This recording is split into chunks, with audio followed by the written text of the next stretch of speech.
City sidewalks, busy sidewalks, dressed in holiday style. In the air there's a feeling of Christmas. Children laughing, people passing, meeting smile after smile, and on every street corner you hear silver bells. The setting is Broadway. The author is one of America's greatest storytellers, Damon Runyon. His stories of gangsters, double-crossers, and hitmen are famous. This is Famous Stories. I am John Henderson. Coming up, we will hear the story Dancing Dan's Christmas from the Golden Age of Radio. But first, let us take a look at another version of the story. In 1994, they made a limited series for television called Broadway Stories, featuring character actor Michael McShane. The first episode was Dancing Dan's Christmas. But anyone will tell you that there's nothing that brings out the true holiday spirit like Hot Tom and Jerry. And I hear that since Tom and Jerry goes out of style in the United States, the holiday spirit is never quite the same. The reason Tom and Jerry goes out of style is because it is necessary to use rum in one thing and another in making Tom and Jerry. And naturally, when rum becomes illegal in this country, Tom and Jerry is also against the law, because rum is something that is very hard to get around town these days. For a while, some people try making Hot Tom and Jerry without putting rum in it. But somehow, it never has the same old holiday spirit. So nearly everybody finally gives up in disgust. And this is not surprising, as making Tom and Jerry is by no means child's play. In fact, it takes quite an expert to make a good Tom and Jerry. And in the days when it is not illegal, a good Hot Tom and Jerry maker commands good wages and many friends. Now, of course, Good Time Charlie and I are not using rum in the Tom and Jerry we are making, as we do not wish to do anything illegal. What we are using is rye whiskey that Good Time Charlie gets on a doctor's prescription from a drugstore, as we are personally drinking this Hot Tom and Jerry, and naturally, we are not foolish enough to use any of Good Time Charlie's own rye in it. The prescription for the rye whiskey comes from old Doc Moggs, who prescribes it for Good Time Charlie's rheumatism, in case Charlie happens to get it. Well, as Good Time Charlie and I are expressing our holiday sentiments to each other over our Hot Tom and Jerry, all of a sudden, there's a big knock at the front door. And when Charlie opens the door, who comes in carrying a large package under one arm but a guy by the name of Dancing Dan? This Dancing Dan is a good-looking young guy who always seems well-dressed, and he is called by the name of Dancing Dan because he has a great hand for dancing around and about with the dolls in nightclubs. Here now is the radio adaptation of that same story from the syndicated series called The Damon Runyon Theater, which first aired December 12th, 1948.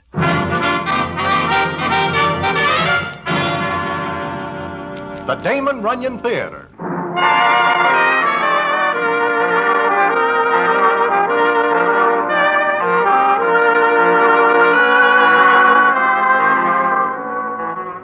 Once again, the Damon Runyon Theater brings you another story by the master storyteller, Damon Runyon. And this one, Dancing Dan's Christmas. And to tell it to you, here is Broadway. Thanks. The time this story takes place is Christmas. The time when everybody is saying things about peace on earth, goodwill to men. Now, that is a sentiment with which I go along 300%. And I wish that everyone will take it to heart. However, there are certain citizens who never hear of peace. And goodwill is nice, but not absolutely necessary. And how it happens that I almost spend my last Christmas with no will at all is quite a story, which I will tell you about in a minute.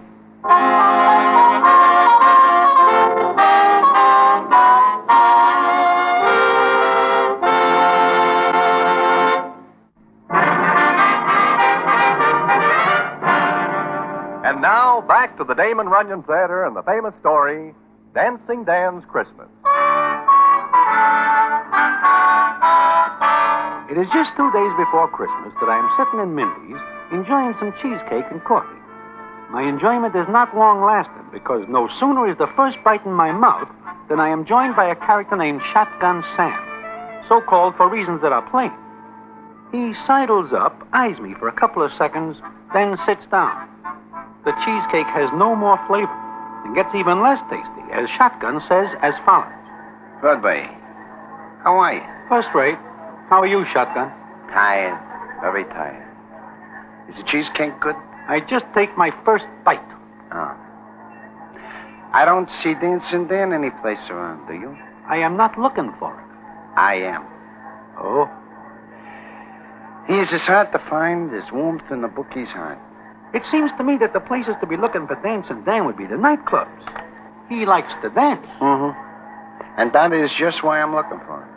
Because he's such a slick dancer. You wish to take lessons? I do not. I wish to give Dancing Dan one. And one he will not forget. I tell you, I do not see him any place. I believe you. Thanks. Broadway, I do not like the job I gotta do. Which is? It seems that Dancing Dan dances too much here lately with the wrong doll. Muriel O'Neill? The same. You know about it then? Well, there is a rumor that Heine Schmitz likes it. Said rumor is absolutely true.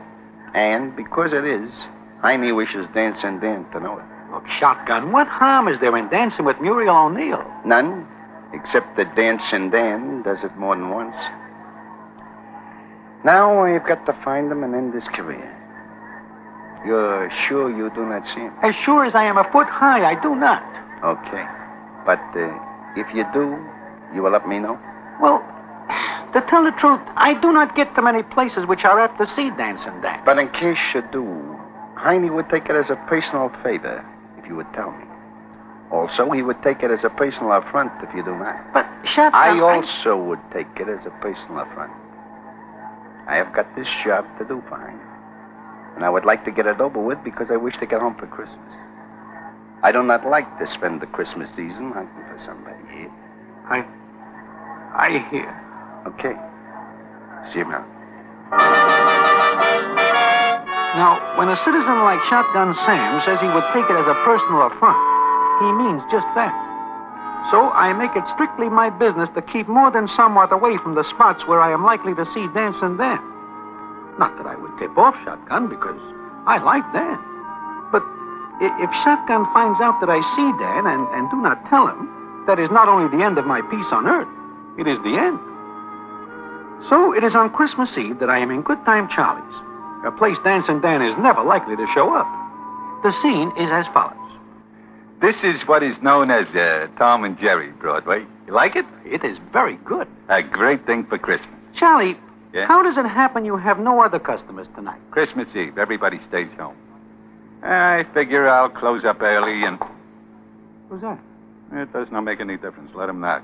Now, as I was saying, Whoever it is wants to come in. I gotta close up. No more customers tonight. Maybe it is someone who wants to see you. Oh, okay. Leave the door on its hinges. I'm coming.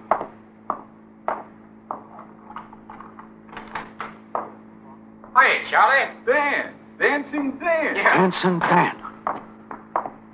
Well, Broadway, how are you? What are you doing here, Dan? Here? Well, I just thought I'd drop in and wish everybody a Merry Christmas. Everybody is not here.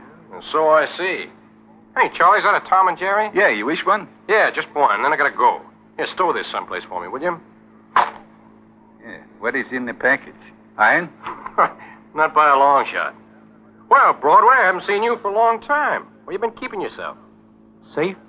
Huh? How's it with you, Charlie? Pretty good. Here. Have a Tom and Jerry on the house. Thanks. It's good. Yeah. Dan, is it safe for you to be out? Hmm? Oh, you mean about Heine Schmitz, huh? That is it. Well, this is kind of a farewell party, boys. From now on, I'm going the straight and narrow. You? Why? I mean, this is news. Yeah. Maybe because I'm in love. This makes it worse. I presume the doll is Muriel O'Neill. Mm-hmm. You know, this is Christmas. I figure there's no better time for a guy to cut out his old life and build something new for himself. And that's what I'm going to do. And here's to you, Broadway. Look, Dan, I'd give 1,000,000 potatoes if I do not see you tonight. Why? I just would. You are plenty hot. Oh, sure. Heine doesn't like me. And when Heine doesn't like somebody, that somebody is in the red. Plenty. I gotta go, Dan. Why? Look, you know I wouldn't give the tip off, Dan, but... Well, Shotgun Sam is looking for you. And when he finds you... I know. Broadway is right, Dan. Shotgun will not be particular who is between him and his target. Yeah.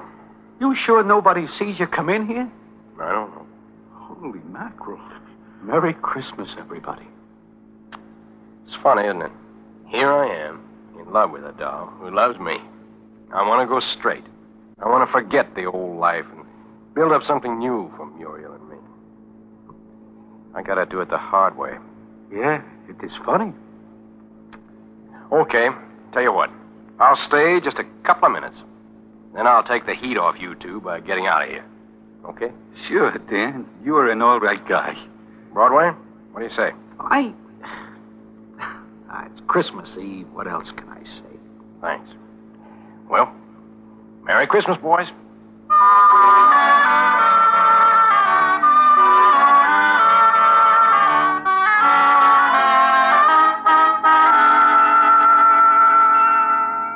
It is more than a little uncomfortable in Good Time Charlie's, as any minute we are expecting Shotgun Sam to poke in and end the proceedings. But a half hour goes by, and all three of us are beginning to think that everything is all right, when the scene is as follows. That is somebody at the door. Yeah, it is. Dan, there's a back way out of here. You think they won't have that covered? Open the door, Charlie. You crazy? I'm tired of running away. Open the door. You cannot do this, Dan. Step back. I'll open it. No, don't, Dan. Look, if anything happens, take that package to police headquarters. Police? Yeah, there's a note in it. They'll understand. Now get back out of line of the door.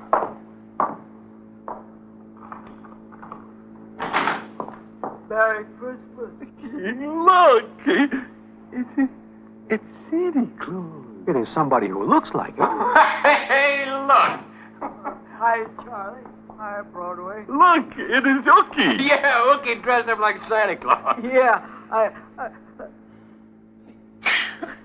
I'm glad you opened, Charlie. It's pretty cold outside. Ookie, what is the idea of the Santa Claus suit? And what is the idea of scaring 10 years out of us? Who? Me?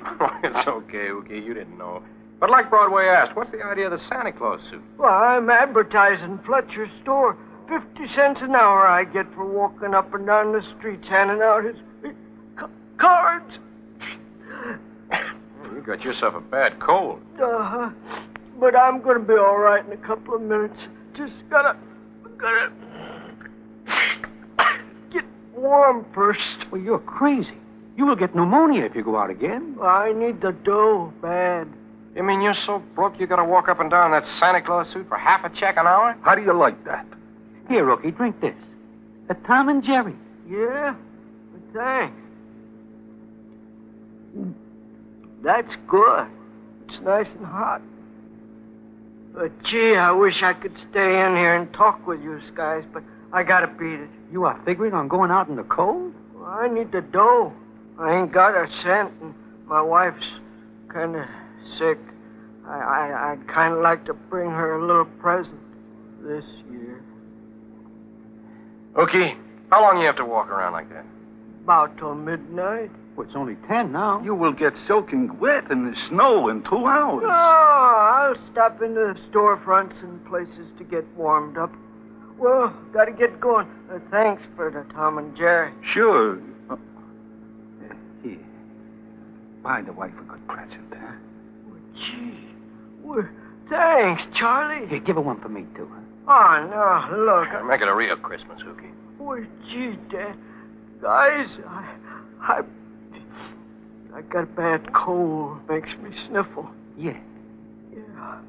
Well, gotta get going. Wait, Ookie. You got dough now. Why kill yourself for a measly 4 bits an hour? Well, it ain't only this job, but Fletch promised me if I'd make good, he'd let me clean up his place every night, 15 a week. And I need the job. So you see, I gotta do it. No, you don't. Oh, yeah, I do. I've been pretty sick the past year. Couldn't hold no job, but this year's gonna be different. I promised Midge, my wife. Ookie, take off that suit. Huh? But Dan, I got... Take it off. Dan, what's the idea? I'm not going to let Ookie walk around with that coal. Oh, now, please, Dan, I need the job I'm gonna get. You'll get it, because Fletcher's Santa Claus is going to walk around. What are you talking about, Dan? Me. I'm going to be Santa Claus. Now I hear everything. But Dan, Go on, start taking it off. You stay here till you get good and warm. Then take a cab back home. Dan, I won't never forget this. I won't either. Well, I'll have it off in a jiffy. Dan, you are crazy. You'll be walking around the streets. You'll be a setup for shotgun. You got a chance if you keep out of sight. I'm going to make this the best Christmas I ever had. It says peace on earth, goodwill towards men. Okay, I'm through running away. If Shotgun wants to rub me out on Christmas Eve, let him. I'm not going to run away anymore. But what about Muriel? Why do you not think about her? I am.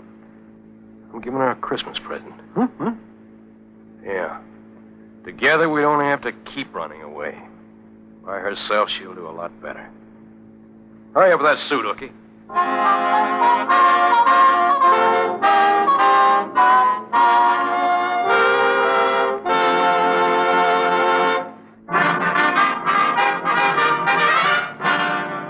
And now, back to the Damon Runyon Theater and the famous story, Dancing Dan's Christmas.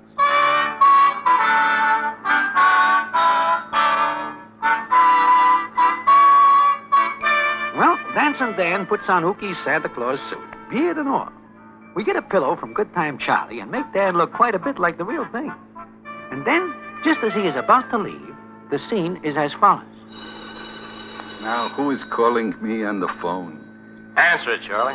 Yeah. I'll be back in just a second. Dan, for the last time, do not do this. I'm doing it for Ookie and Muriel. Oh. It's funny, isn't it? Me being Santa Claus. I tell you got a chance if you... nothing more. Hey, Broadway, Yeah, Charlie. this call is for you. What? For me? But nobody knows I am here. Well, you better take this. But... Go ahead, Broadway. I'll wait here till you're through. Yeah. Yeah, okay. You are not going to like this, Broadway. Who is it? Here, take it. I will go back and talk to Dan. Hello? This is Broadway. Broadway, this is Muriel O'Neill. What? Charlie told me Dan's there. Well, yeah, he is, but how'd you know? He said he was going to say Merry Christmas to everybody. Broadway, watch him. Don't let him do anything crazy. Please. Miss O'Neill, I have no control whatsoever of Charlie Dan. told me what he's going to do. You mustn't let him, Broadway, please.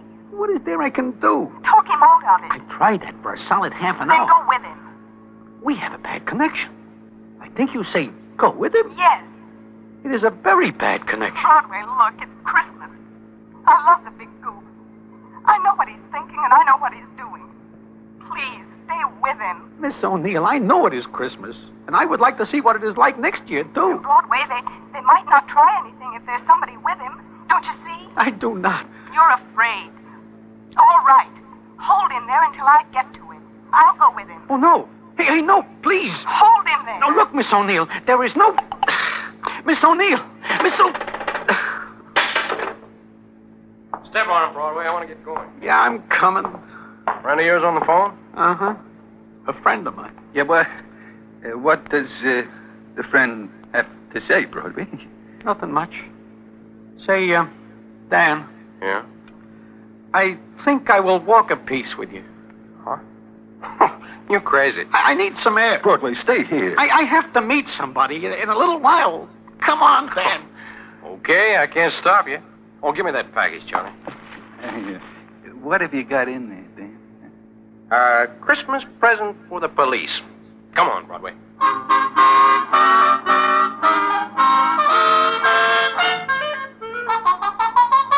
Well, so I am crazy. But I do not like to see Miss Muriel O'Neill taking a chance. So I figure I will go with Dan, so that if Miss O'Neill comes into Charlie's, he will tell her I am with him. We step out into the street. The snow is sparkling under the lights, and the bells are ringing. It is a beautiful Christmas Eve, and everybody looks happy. But me. I am very sad, and more than somewhat jumpy, because I expect any minute to hear something that is not Christmas chimes. But we walk up the street, and the scene is as follows. Look, Broadway, did you ever see a night like this? Truthfully, no. fresh snow on the street, people laughing, talking. What makes people laugh like this, Broadway? I wish I know. So do I. Look, Dan, how far do you expect to walk? Not far, just to Muriel's place. Muriel's? Yeah. I want to put something in her grandma's stocking. I do not know what you are talking about. Oh, her grandmother hangs up her stocking every year and gets nothing. But this year, she's going to have a good Christmas. Just one before she dies. This year, that stocking's going to get something good in it. Like what? See this package? Know what's in it? If it is at all like the rest of this evening, there is a bomb in it. No. I made a haul. 50,000 clams worth of jewelry. This is Christmas Eve, and so I figured I'd take it back to the police because I am going straight. You are walking around in a Santa Claus suit with 50 grand worth of jewelry wrapped up in a newspaper? It's the only paper I could find. And I am with you? Take it easy, Broadway. No one will think of frisking Santa Claus for jewelry. Hey, look. Where? What? Who? A Salvation Army doll. She is not doing a good business. Come on. Dan, please, let us get in off the street. You now have your fun. I have to pass out these cards for Ookie, sure, but meanwhile, we're going to drum up a little business for the Salvation Army doll. Merry Christmas. And the last. Good evening, miss. Oh, hello there, Santa. I don't see much folding money in that kettle. Well, people are too busy to stop, I guess. Uh-huh. Okay. I will see what I can do. Dan, please, let us get off the street. Ah, there's a customer. Hey, you. Hey, you talking to me? Uh-huh. You know who I am? You look like Santa Claus to me. I am. Now, you be one. Huh? Put something in the kettle. Now, look, No, you look there. Put something in the kettle. Well, of course. And see that what you put in doesn't make a tinkly sound. In fact, no sound at all. You were the first Santa Claus I ever seen packing a rod. I'm different. Go ahead. Thank you, sir. Thank you. He will tell the cops then. Hey, you. Come here. Well, I put a $5 bill in the kettle. Good. Here's your $5. What? I don't understand. I want the little lady to think that it came from you. Now, beat it. Oh, sure, Santa Claus. Thanks very much. Now, let's proceed.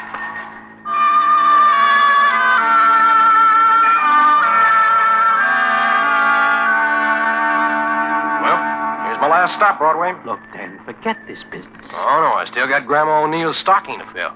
Come on. But Shotgun might be watching here. So, what if he is? He will get you. Well, I'm not going to let Shotgun spoil the best Christmas Eve I've had since I was a kid. You coming with me or not? I can't stand out here on the street. Well, then come on.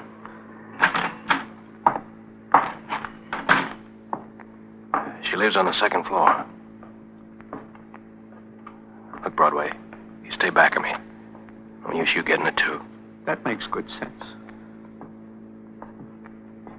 See anybody? No. I do not like this. It is too quiet. Yeah. Well, here we are. See if the door is locked. Open. Uh-huh. Let me go in first. Be careful, Dan. I'll go in first and light the light. Nobody here. Nobody but Grandma O'Neill. Sleeping. I do not like this, Dan. They will come looking for you here. Oh, let them. Look at her, Broadway. Sleeping in her chair. And that stocking hanging up.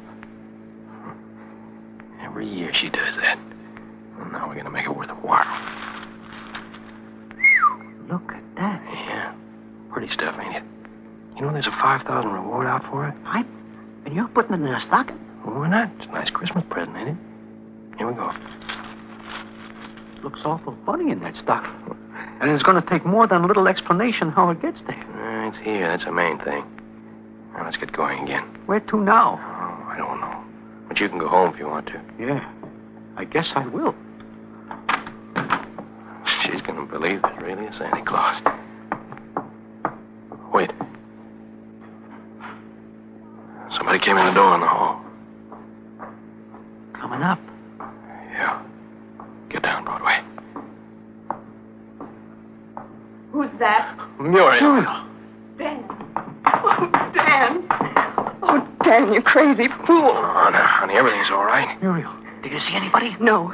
But why did you come here? I had something to do, honey. Please, Dan, you can't stay here. You can't stay in New York. What do you want me to do? Run away? What do you care if that's what it has to be? It's better than being killed. I don't think so. Miss O'Neill is right, Dan. Maybe. Maybe not. Now, look, Muriel. You wait 5 minutes out here in the hall. And you go in your flat. But why? Do like I said. What are you going to do, Dan? Me? I got a great idea. Do like I said. Broadway, stay with me. Dan! Don't come after me. Broadway, what's he going to do? Miss O'Neill, I do not know. And even if I do know, I would not understand it.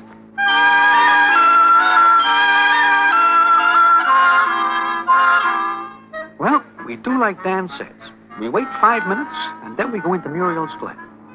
When she sees the jewelry in the stocking, she makes me tell her what happens, and then she runs out in the street to look for Dan. But he is gone. And it's not until the next day that I hear what happens from Good Time Charlie. Sure. I am telling it straight, Broadway. Dan goes right to the police and tells them he pulled that jewelry job. And he leaves the jewelry so Muriel will get the reward? That is the way I figure it. But she will not accept it. But now he will get a couple of years at least. Sure he will. You know, maybe it is better this way. He goes to the clink, but he does not get rubbed out by Shotgun Sam. Yeah, but there is something I do not understand. What? Why is it that Muriel does not take the reward money? Dogs are very funny people sometimes, Broadway. They are very funny people. She says she will wait for him, and they will start all over again. Yep, like you say, dolls are very funny people. But, Charlie, there is something even funnier. Yeah? What is that? I am not able to figure out why Dan is still alive. And why Shotgun Sam is not watching your place here last night. Or having it watched.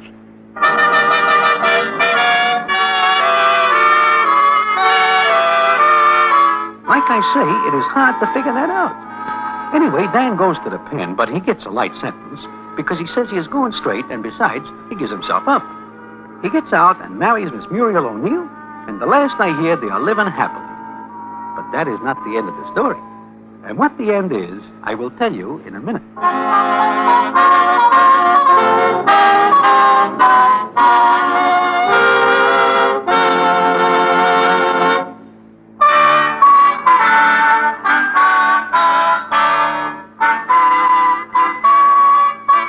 Well, it is a year later that I am once again sitting in Mindy's. It is again Christmas Eve. I look up from my blinzers, and whom do I see but Shotgun Sam? And he is looking at me with a funny look. He comes over and sits down, and the scene is as follows. Hello, Broadway. Hello, Shotgun. It is just about a year since I saw you last, is it not? Almost exactly. Christmas Eve last year. Oh, no, you do not see me last Christmas Eve. I see you last Christmas Eve. You do not see me... You were going to say something? No. I see you come out of Good Time Charlie's. You do? Uh-huh. I'm looking for Dancing Dan.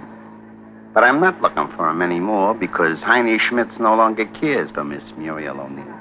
Huh. You say you see me last Christmas Eve coming out of Good Time Charlie's? Yeah. I get a tip that Dancing Dan is headed for there. I get there just as Ookie is going in. Ah. Okay. Yeah. I wait, and then I see you come out with Ookie. I must get a bad steer because Dancing Dan never goes in or comes out. It must be a bad steer you get. Well, I guess I will go now. Mm-hmm. So long. So long. Oh, and, Merry Christmas, Shotgun.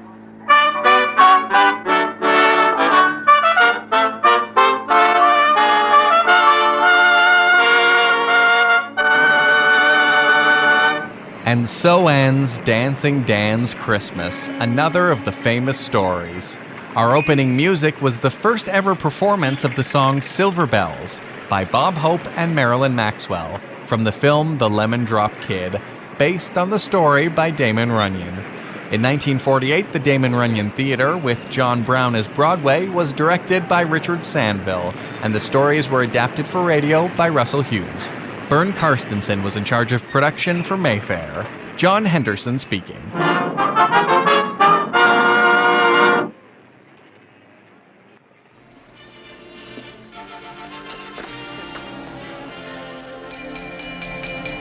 Silver silver bells, silver bells.